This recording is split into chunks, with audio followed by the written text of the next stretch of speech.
Hey everyone, this is Dr. Emily Scherning with American Resiliency, here with an up-to-date 2C climate forecast for all of our friends in Maine.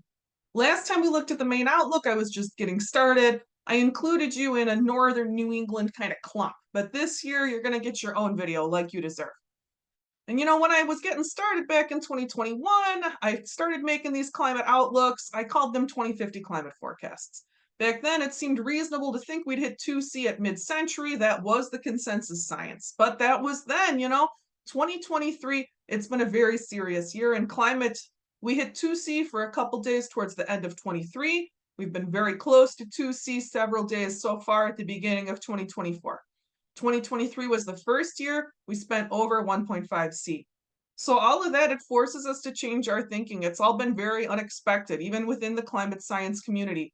And you know as well as I do that so far 2024, the weather is not right. Very strangely warm spring. They're calling it the lost winter here in the Midwest. So this outlook I'm giving you, it's a 2C outlook. It's what conditions are going to be like globally at 2C. Let's check the challenge level for Maine. So you know where to find my source material. A lot of what I'm doing here is going to be based on the 5th National Climate Assessment. If you want to follow along with me, go to chapters and you can find the figures that I refer to. I refer to them with their number here in the All Figures tab. Just scroll down, you'll find them. They're well organized. I use the 5th National Climate Assessment as primary source material because it represents the highest consensus science available. Your tax dollars paid for the development and review of this giant document, and you deserve access to the information in it. The federal government, as a matter of policy, doesn't assign communication funds to this document. That's why I founded American Resiliency. It's the only nonprofit focused on communicating this important information to the public. So let's get going here. Here we're looking at a national overview for changes at 2C. This figure is 1.14, and you can see that Maine is in this higher change band, this darker band we see up in the north of the country, where we're expecting a total heat up of 5 to 6 degrees F at 2C global increase over baseline temperature. A lot of people, they have this impression that they're going to be fine with climate change as long as they head north, but you're going to see it's more complicated than that. The climate community is learning more about the Arctic amplification effect, why we're seeing such intense warming at the poles, and how far south that amplified warming extends. The high change band you see in this figure contains a lot of variation. If you want to check out the degree of variation, you can just look at the Michigan video. We need more details to know what's going on for Maine. We're going to start in figure 2.11. And as we go over there, as we click over to 2.11, this next figure, I want you to take a look at the red rimming the hand of Michigan. So here we are now on 2.11. This is going to help us figure out where that projected warming is going to fall, if it's going to fall in the summer or the winter, because we're looking at changes to hot and cold extremes at 2C of global warming. And at a glance, Maine, for you, this does not look as bad as it could. You can see that there are other states that are higher change, higher loss of cold we see in Michigan and in the mountain states, higher increase in extreme heat, especially down here in Florida. But let's zoom in on Maine and get some more details. In terms of summer change, in terms of additional days over 95, in the white, 0 additional days over 95 are expected. In this pale yellow, 0 to 5. Very mild increase in days over 95. Looking over to increase in warm nights, nights over 70 degrees, same picture. Lowest change rating, 0 to 5 additional nights over 70. Nice. We zoom in on our winter change, our loss of days below freezing, at or below 32. You can see that that is fairly serious. We have nearly a month of projected cold loss for Maine, with that effect a bit moderated at high elevations, which is actually noteworthy. Zooming out and looking over to the west, we see that many places over here are actually losing more cold as elevation increases. As far as mountain climate preservation goes, you're looking relatively strong. That was your change in winter duration, how much less time you can expect to be below freezing. Let's look at winter intensity. We're going to look at figure 11.3 to look at plant hardiness zone shifts. All right, so this is figure 11.3, looking at national changes. I'm going to show you a clipped in version so that we can look at the key and we can look at the 2-degree Maine projection compared to historical Maine projection. All right, so there's the side by side. Like I said, these figures, I just zoomed in, snipped them, and put them side by side. You can see at a glance that this is pretty wild. And you see that big change there, that big warming change by the coast, that's going to be quite striking. You'll see that as we explore more states as we move down the coast in New England. Massachusetts, I'm going to need to get you some very particular information. You're looking at perhaps the highest rate of change in the near area here. Maine, this is pretty nuts that you're moving towards 7A on the coast, like all the way along the coast. And through the whole rest of the state, you're looking at a full zone shift. If you were in 4A up in the far north, now it's looking at a 5A at 2C. Most of the state, though, you are staying at or below zone 6, which I would say is the margin where that's actually a winter. Like if you're from LA, you're not going to like zone 6, you know? So in Maine, this is at 2C, a mild winter in a place where I know y'all like a serious winter. But at 2C, what we're seeing here in the wintertime, it is still a winter. It's still cold enough, it'll slow down the bugs. So that's good, but this is a big change from your NCA4 projections. It's a big loss of winter. It's a big loss of winter intensity. It's a striking hit, and I'm sorry to bring you this news. I know it's not a big surprise. I know you're living this weird winter just like I am in Iowa. Very mild, unusually warm winter we're having as our planet cruises near 2C. Let's check out some projected changes to precipitation, related, of course, to that winter loss. Starting with 210, we've got an overview model here, and depending on where you are in the state, you're looking at either a 5% or a 10% increase in precipitation at 2C. There will be more precipitation. That outlook, that crosshatching shows statistical significance. You'll notice you're not stable. If we get over C, if we move towards 3, you do expect to see changing precipitation patterns. Let's look at another model for future precipitation. We're going over to figure 4.3. All right, over here at 4.3, looking at this model, you can see that increase means a lot of inches of increased precipitation for Maine. We're talking about 4 or 5 inches additional precipitation. So logical thinkers, don't worry. We're going to look over at the flood projections in a minute, help you eyeball where those are likely to be the most challenging. But first, let's get some more information. Let's see where storms are going to hit worst and also take a look at snowmelt changes. First, the storms. So this is 2.12. This is a complex figure here. You can see there's a lot of signals spread across these models on this map here. But for Maine, we have the best bad news we can get, which is that we've got clear signal where the storms will be worse, repeating across all 3 models. Let's zoom in here in the middle, which we see the 5-year maximum daily precipitation. This is like your really memorable storms. Look though, patch, patch, patch, patch, patch, patch. So particularly up there in Maine and down here by the coast, this is where you expect to most often be hit by intense deluge type storms, carrying maybe 15% more precipitation than you're used to seeing right now. So you're going to expect some flooding impacts, particularly focused in these areas, conserved across all 3 extreme precipitation models. I'm switching you over to Snowmelt now with 4.5. This figure, we're looking at projected changes in maximum annual snow water equivalent by mid-century. This is interesting in that the models are highly conserved. Whether we look at the driest 20% or the wettest 20%, we see a clear climb in Maine here, where there's less loss up in the northern third, increasing pretty substantially down by the coast.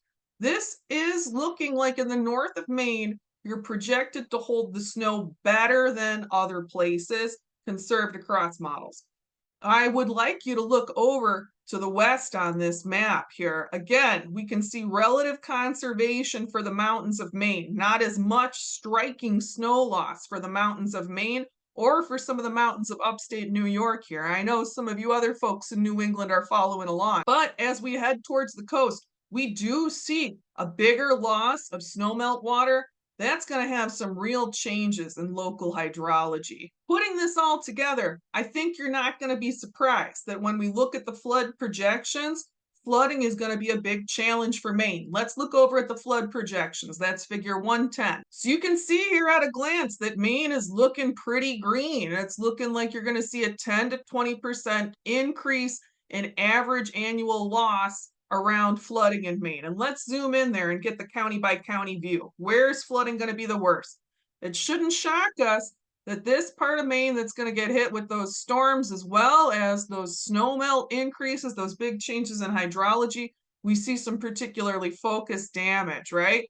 And a lot of these dark areas, that lines up with where we were expecting increased inches of precipitation alongside some more extreme storms. So we're talking about riverine flooding here. We're talking about rivers flooding. And you can see there's a lot of dark along the coast. We're going to be looking at some flooding from sea level rise. We'll get into that in just a second. Focusing in on sea level rise, I'm going to do this a little bit differently than I have for previous videos because, prior to 2023, it was thought to be a very out there, very unlikely that the AMOC current system would collapse before 2100.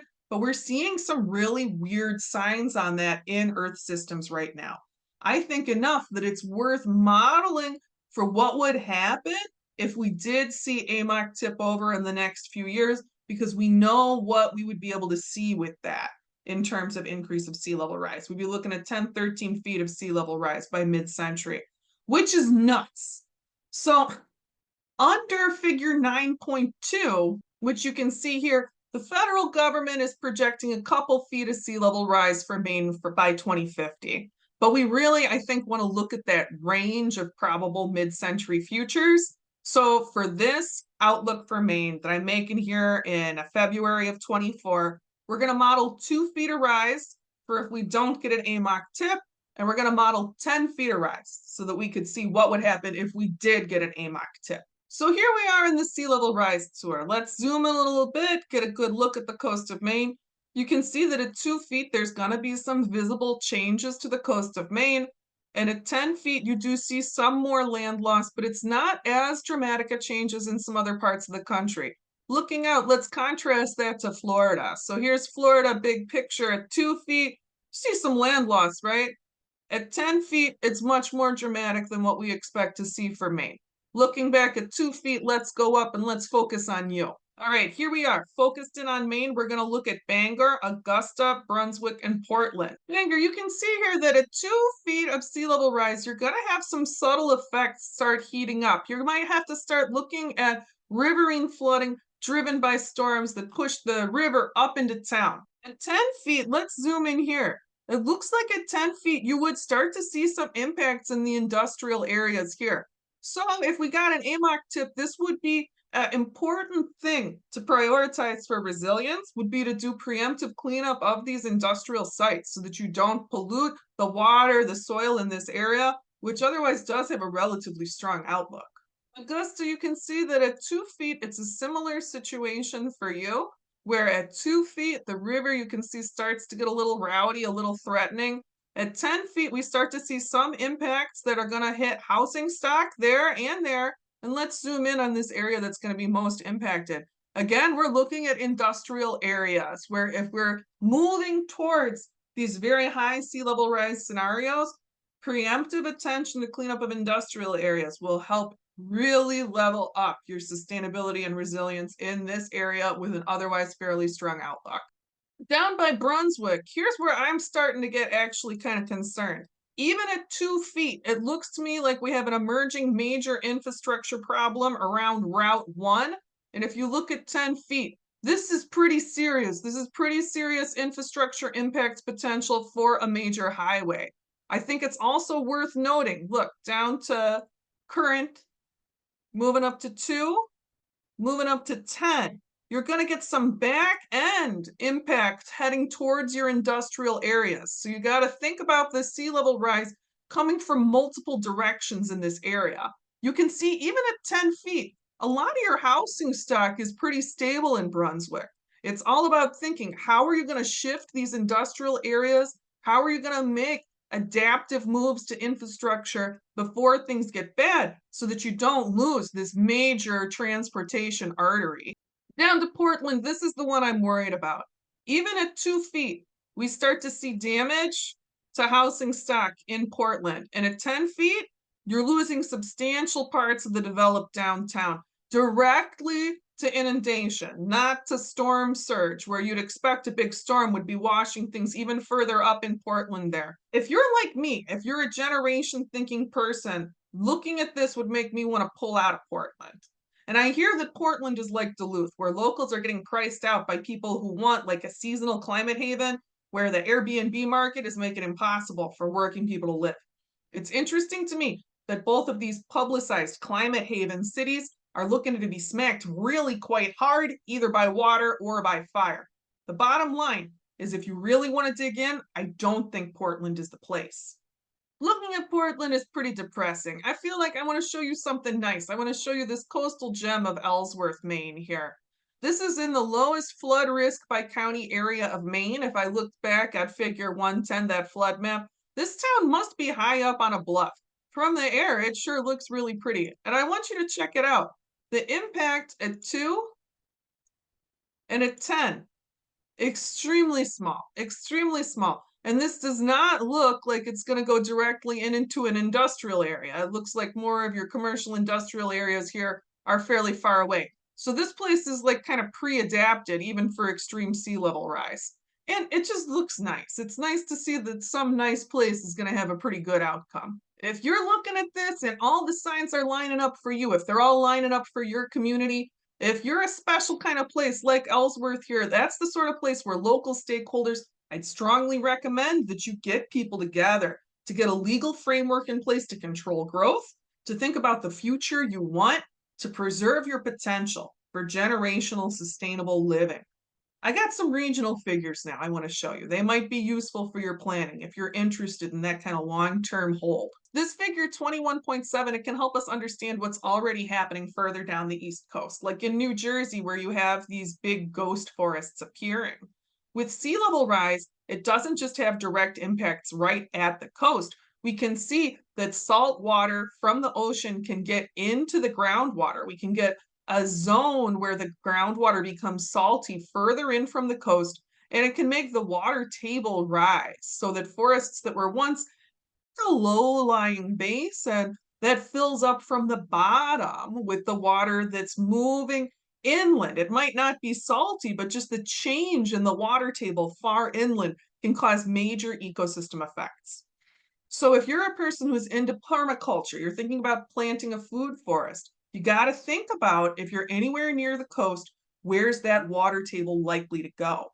And if you currently are on a freshwater source that's in an area impacted by sea level rise, you got to make sure, is saltwater incursion going to be a problem for my freshwater system? So here's 21.6. This is the last figure I'm going to show you today. It's important for people who are tied to the fisheries. I hear from folks that there's already a lot of visible movement in the fisheries. Blue crabs coming up from Chesapeake Bay, lobsters moving to deeper, cooler waters. I don't have great information from the NCA5 on what species movements to expect, but we got this visual here for the overall biomass shift projection.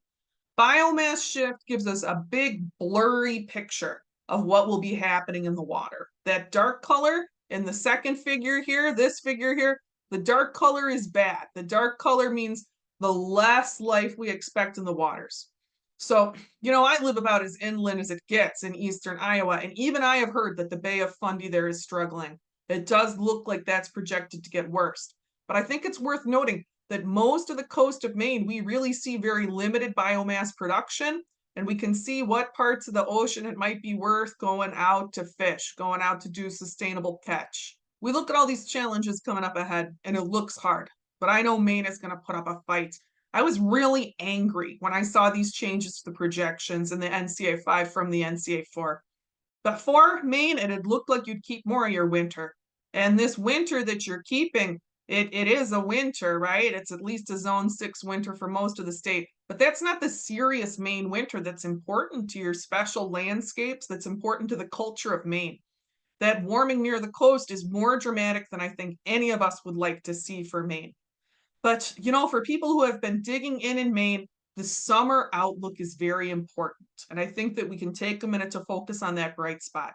The summer of 24, I hope things turn around and it looks like we are moving out of El Nino for summer of 24. But regardless, we could see some very serious heat here in the US this summer.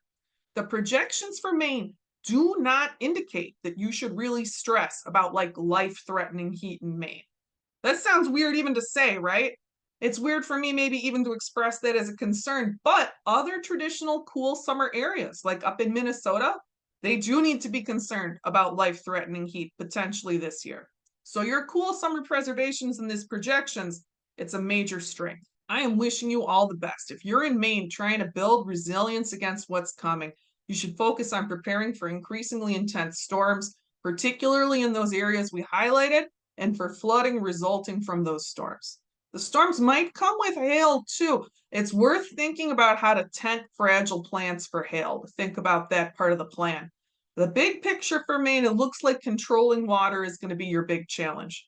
That is, we must say, better challenge than not having any water. The water deficit is facing large parts of the US. The winter change you're dealing with, it is big enough, it's going to cause disruptions to the landscape. Tending the landscape, helping to get dead wood out with controlled burns is going to be important to avoid wildfire and encourage healthy growth and healthy landscape transition. As a final note, I'm sure you're aware there are an awful lot of people along the East Coast who think about moving up to Maine, considering your summers. The summers are going to get very hot, not so much farther south down the East Coast. But the hope in Maine is in people who actually live in Maine, people who are there to tend the land and the coast through the whole year round, who are connected to the place. At the county and the community level, the most important work you might be able to do in Maine would be to work on zoning laws. Get your communities focused on healthy growth, community based growth. There is hope in Maine, but you don't have as much capacity as some people seem to think. Hold on to what you got. There is hope. We can prepare for what's coming. Let's get ready. Folks, thanks for being here with me. The support for American Resiliency is just incredible. People have given so much to this project. It's the reason why I'm able to keep doing it. I want you to know this last month is the first month that we are off the runway. We are on target to being able to be with you, keeping an eye on the news, trying to get you the information you need indefinitely. Thank you so much for everyone here with me. Talk to you again soon.